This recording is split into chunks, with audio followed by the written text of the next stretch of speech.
हरे कृष्ण. भगवद्गीता अध्याय 2 सांख्ययोग श्लोक 3. क्लैब्यमास्मः गमः पार्थ नैतत्त्वयुपपद्यते क्षुद्रं हृदय दौर्बल्यं त्यक्त्वोत्तिष्ठ परन्तप. क्लैब्यम नपुंसकत्व, मास्म नको, गमः प्राप्त हो, पार्थ हे पार्थ पृथापुत्र, न कधीही नाही, एतत या त्वाई तुझ्या ठिकाणी, उपपद्यते शोभनीय योग्य, क्षुद्रम क्षुद्र, हृदयाचे,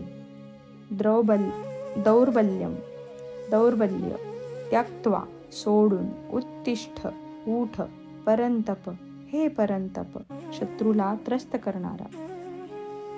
हे पार्थ, अशा हीन नपुंसकतेची कास धरू नकोस. असे करणे तुला शोभत नाही.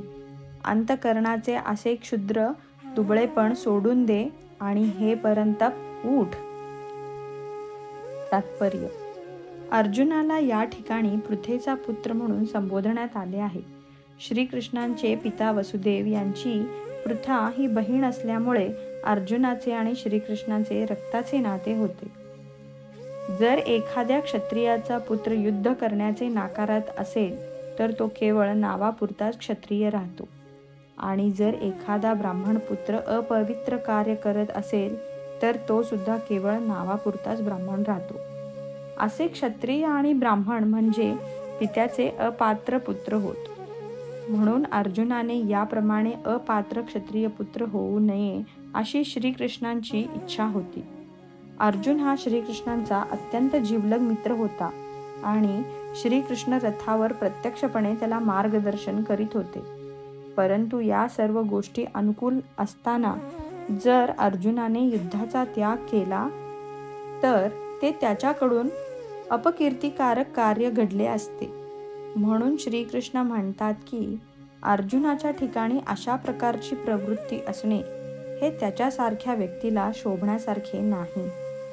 आपल्याला अत्यंत आदरणीय असणारे भीम आणि इतर नातलग यांच्याविषयीच्या आपल्या उदार मनोवृत्तीच्या कारणास्तव आपण युद्ध करण्याचे सोडून देतो असा युक्तिवाद अर्जुन कदाचित करेल.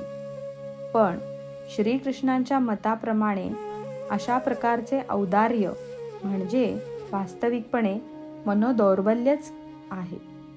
अशा प्रकारच्या मिथ्या औदार्याला कोणत्याही अधिकारवंतांनी संमती दिलेली नाही. म्हणून श्रीकृष्णांच्या प्रत्यक्ष मार्गदर्शनाखाली अर्जुनासारख्या व्यक्तींनी अशा प्रकारचे औदार्य आणि तथाकथित अहिंसा यांचा त्याग केला पाहिजे. हरे कृष्ण.